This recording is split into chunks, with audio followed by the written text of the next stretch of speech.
Hi and welcome to the show. My name is John Richardson and you're listening to Richardson's Rubicon podcast. This show, as you know, is all about EverQuest at the moment in Season 2, and I'm really enjoying it, and I've had some really great feedback from people. The episode today will have an interview or a chat with Joe, who is a player from Connecticut, and he's coming back into the game at some point in the future. I'll talk more on that in a bit. I'm also going to talk a little bit about Necromancers in general and some hints and tips that I asked the general community about, and they've given some great answers. So thank you everybody who's taken part in that. Then give you an update on where I am at the moment and a little bit of a whinge about group loot. So there we go. Okay, so on with the show, and here's more about Joe. Joe is a skilled gamer with a history in competitive Counter-Strike and an obsession for real-time strategy. In EQ, he was known for his ability to efficiently navigate high-level dungeons and participate in high-risk adventures. He has a talent for pulling mobs, soloing bosses, leading groups, and saving ranger corpses. His unique approach to EQ has made him a valuable asset in tough dungeons, where his skills have proven essential for maximising and sometimes saving groups. He's always been an XP machine, and with his ability to quickly manage aggro and make the impossible possible, Joe has earned respect in the gaming community. So Joe actually plans to play again this summer, in around June, July, for about 3 months, and it will be a gnome Necro he's picking, and it'll be on a progression server, as I mentioned earlier. Here's more from Joe. Take part in the show, book yourself in, and have your say. We'd love to hear from you. Visit richardsonsrubicon.com. Hello, Joe. How are you doing? I'm doing well, John. How you doing? I'm doing okay. You wanted to talk a little bit about your experiences in EverQuest, and probably with a view to rejoining EverQuest. So how long has it been since you played? It has been a long time. Let's see. I have not played EverQuest probably for about 6 or 7 years. I did try one of the progression servers. Oh, yeah. How Back did then. you find that then? You know, that was actually a lot of fun. It was just as much fun as I thought it was going to be. I got on the progression server as soon as it launched, so I did up through Velius. So I did 3 expansions on the progressive server. Right, okay. Yeah, and it was a blast. I actually did a couple of things I had never gotten to do before, so that was really cool. And what did you end up doing then? Because I can barely remember what I did yesterday. So on the progression server, a couple of things stood out for me. So I played a new character. I played a gnome magician. Right. Tried World of Warcraft. That was a game I never really liked that game. I got to beta it, and then I tried to play it even after that, and I was like, this game is just not doing it for me. Yeah.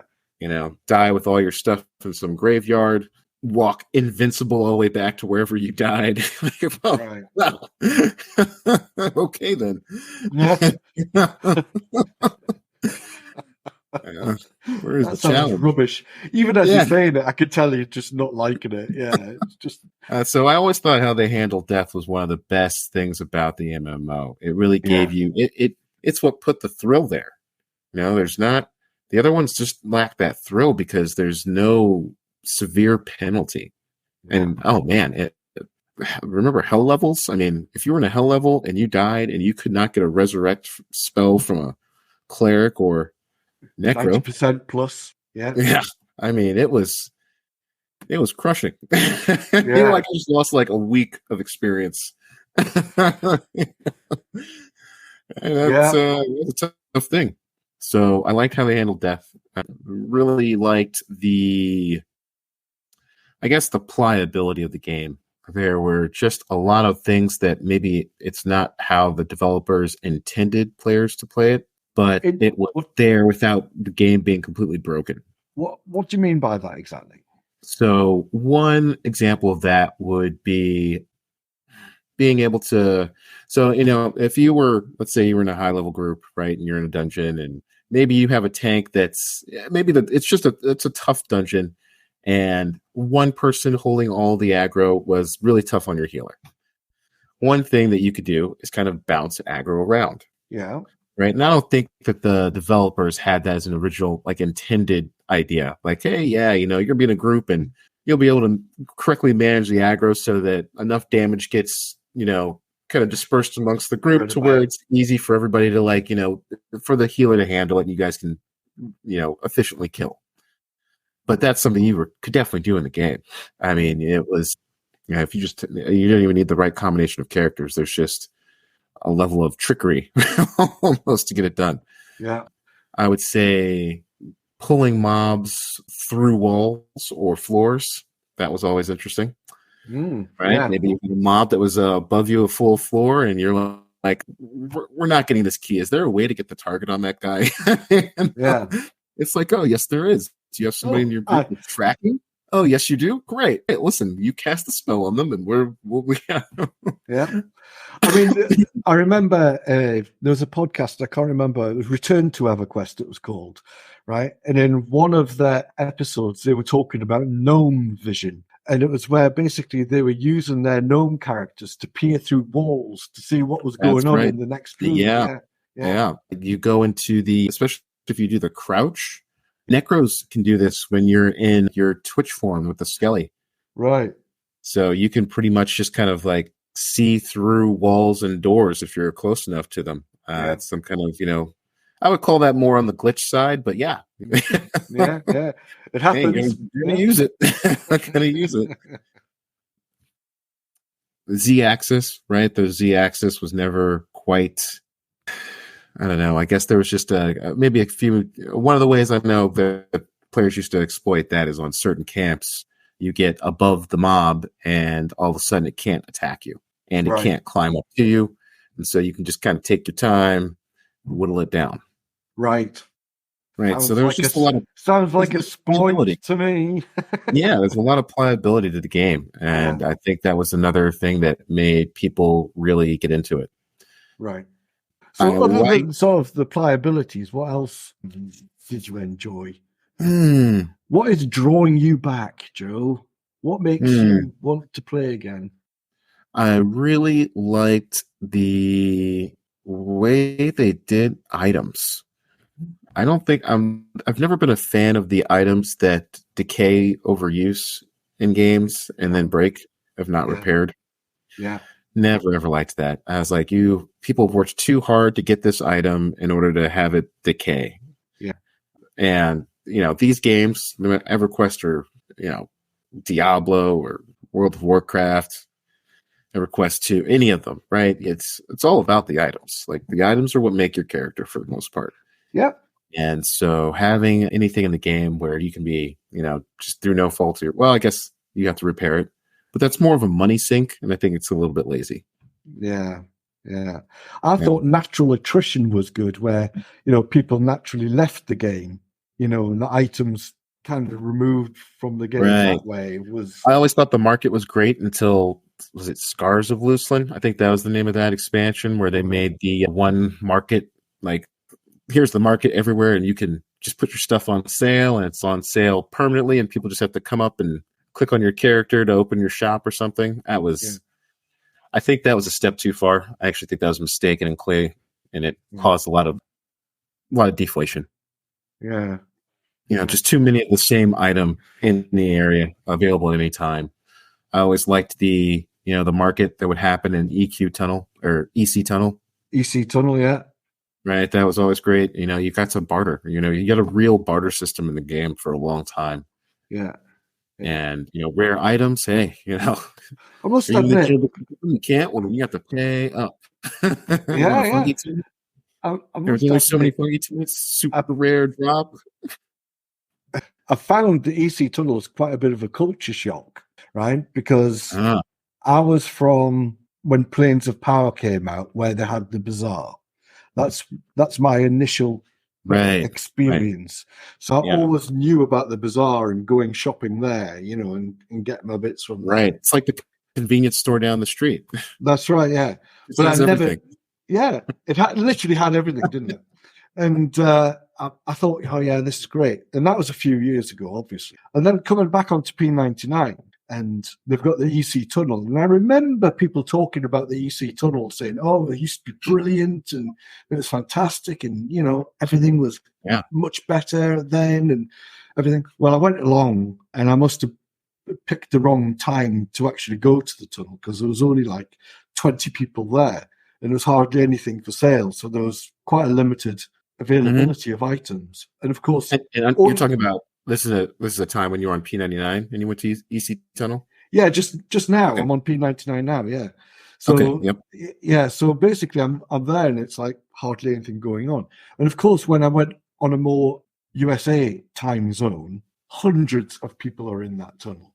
Literally hundreds of people. And I just thought, what a difference! It literally was night and day. Yeah. And it's so many people with so many items to sell, and it was so lively. It was brilliant, absolutely brilliant. Hard to find what you wanted, but if you put out a shout, just saying, an auction, just saying what it is you were after, more often than not, someone would come to you and say, I've got this, come in. That's right. You had to know the lingo. Want to buy, WTB. That's right. Yeah. Platinum rings. Rings. PST. Right. One of my favorite things, and it made it so much fun. There was a whole other element there because you could go there and just bartering and trading and trying to buy stuff through that was an experience in itself outside the group, outside of crafting, outside of the other things you could do in the game. Yeah. A nice change of pace, I think, It really was. And hey, maybe sometimes you got ripped off because you didn't know the going rate for an item. That's true. That's true. Or maybe sometimes you were ripping other people off because, they didn't know the going rate for an item. Yeah. I mean, it's good that Project 1999 have got like an item tracker with prices. They've got a price tracker, but it's not actually working at the moment. So it's only got historical data on there rather than current financial. Yeah, I would probably not be a fan of that. I think that the item price has a lot to do with availability. And supply and demand. I'm the only one selling it. I'm the only one who's got it, and you need it right now. I mean, I'm the price is higher than whatever it says on some forum somewhere. That's for sure. Yeah, definitely. Okay, right, Joe. I'm going to draw this to a close. Okay. I've really enjoyed chatting with you. Hopefully, you've enjoyed chatting with me. Yeah, I had a great time. Yeah, it's always fun. I haven't talked to EQ in a while, so it was a lot of fun to do. I want to have some updates from you about your journey in EQ, if that's okay. So, that is okay. I'd like to see from you. Yeah, would you be willing to come on again? I would. Right. You've got a lot ahead of you. You've never played a Necro before, right? I've played a Necro until about 54. Oh, okay. So you know what's in store, man. One of my favorite things to do as a Necro was pull. Yeah. I loved to be the group puller. I was very good at it. Very good at it. Right. Excellent. You bring them in, you can snare them or root them. You can kind of line them up. You can de-aggro, no problem. The next one. Well, I want you to save on that, and we'll talk about that next time then, shall we? All right. Sounds good, John. Excellent. See you then.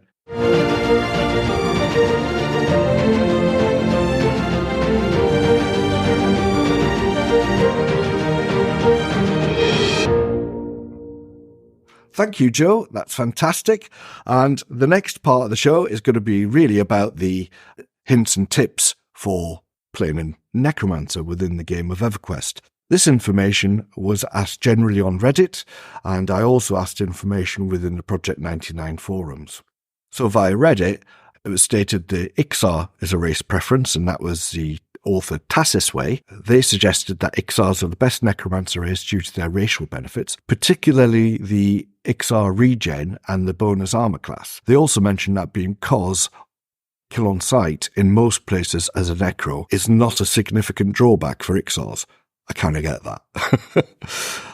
A fear kiting strategy tip by Potatoes.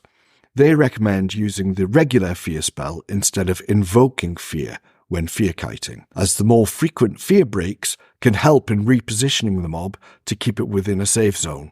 Same author, Potatoes, talks about power leveling with feigned death, and they basically say, hit the mob at least once, then root rot or fear kite it, and use feigned death just before it dies to ensure the person being power leveled receives the full XP. There's a little bit here about charming. Space Gazebo talks about the effectiveness of charming as a necromancer, drawing a parallel to enchanters, and they emphasise the versatility of the necromancer in charming and hasting the pet using damage over time spells and having additional crowd control options.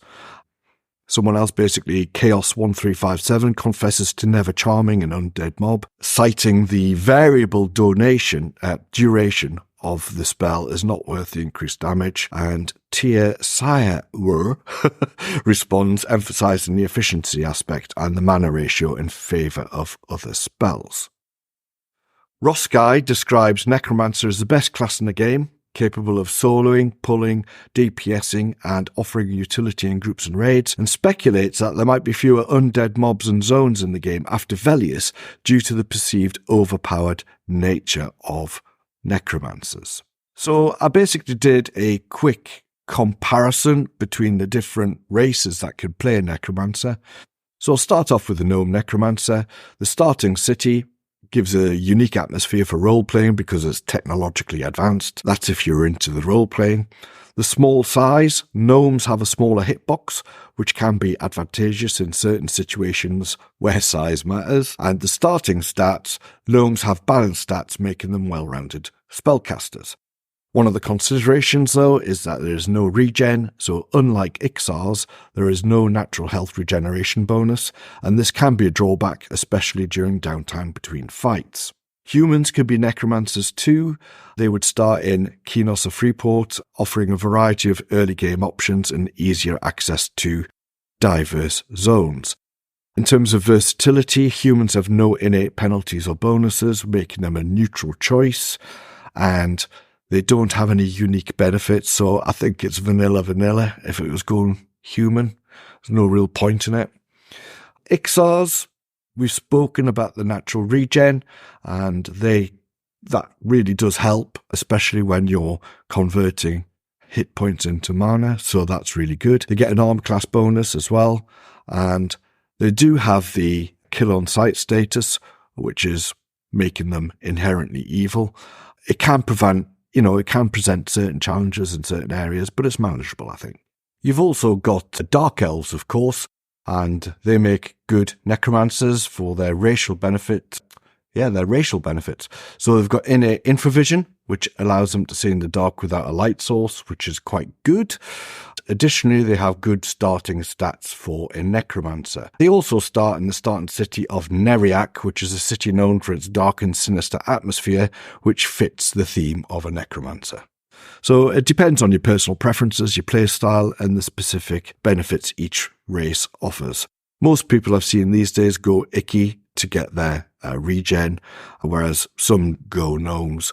Hardly any I've seen go human. So there you go. That's the summary, if you like, on some of the hints and tips that I got from Reddit.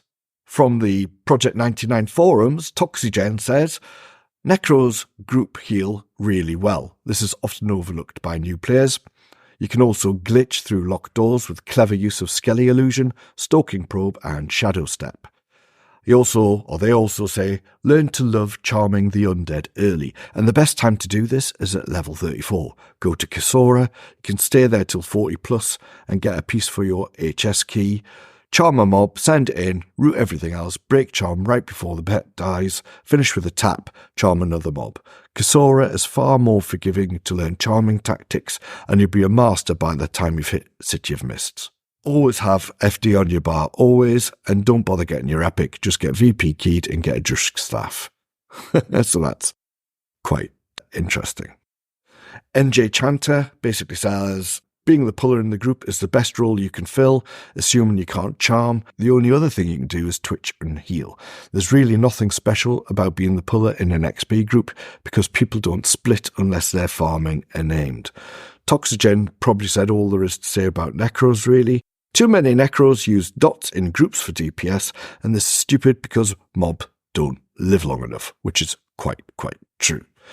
Gear for stamina and AC, so you can use your health as a better resource for leashing and also tap tanking. I'd agree with that. Roll Ixar if you think EQ is a hard game. And basically they've written, people think they're underrated, but honestly they're par for the course. They can heal in XP groups well enough, and they can They should charm anytime they can, but their main strength is being AFK and farming greens with their pet. Oh, that's damning, isn't it? So thank you everyone who's taken part there. I really appreciate the time you've taken to put your comments together.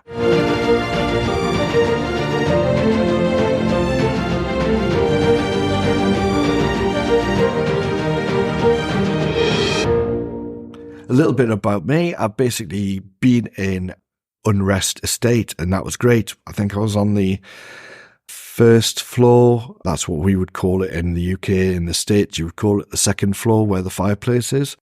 And that's been good. We had some really good groups there. I've got to say, it was fantastic. Really enjoyed playing there. That's where I also joined my most current guild, it seems. And then we went to Mistmoor, and I had some great experience there by the pond. That was good.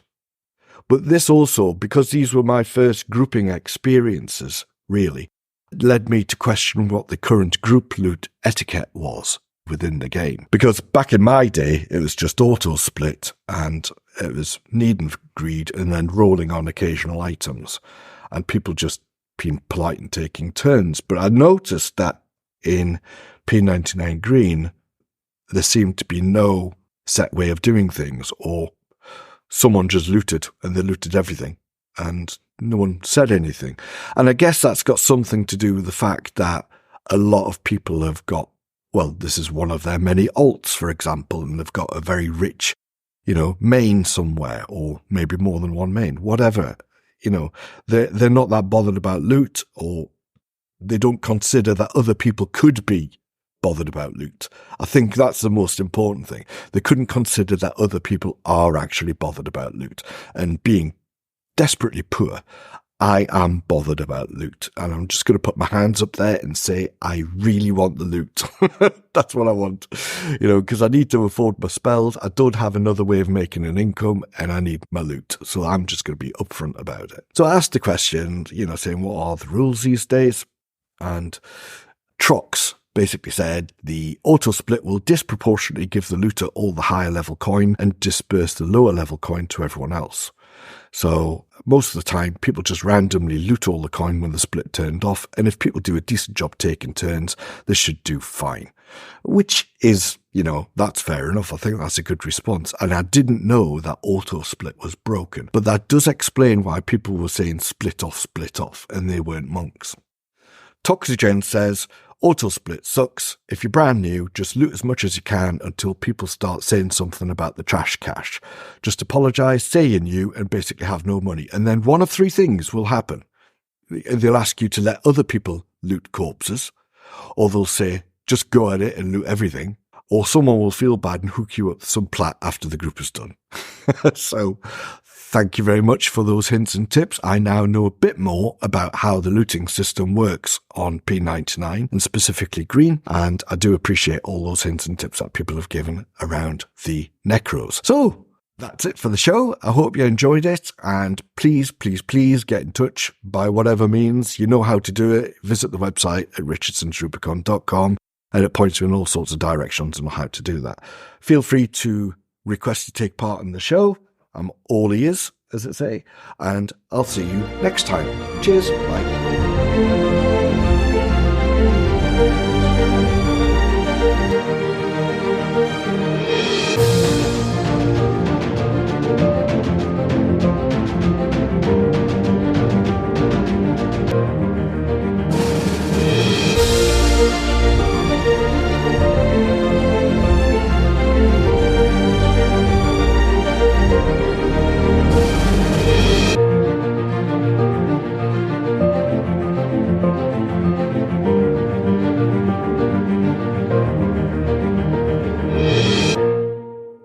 This season is about EverQuest, the MMORPG that started it all. Tell us what you think. Take part now. Visit richardsonsrubicon.com.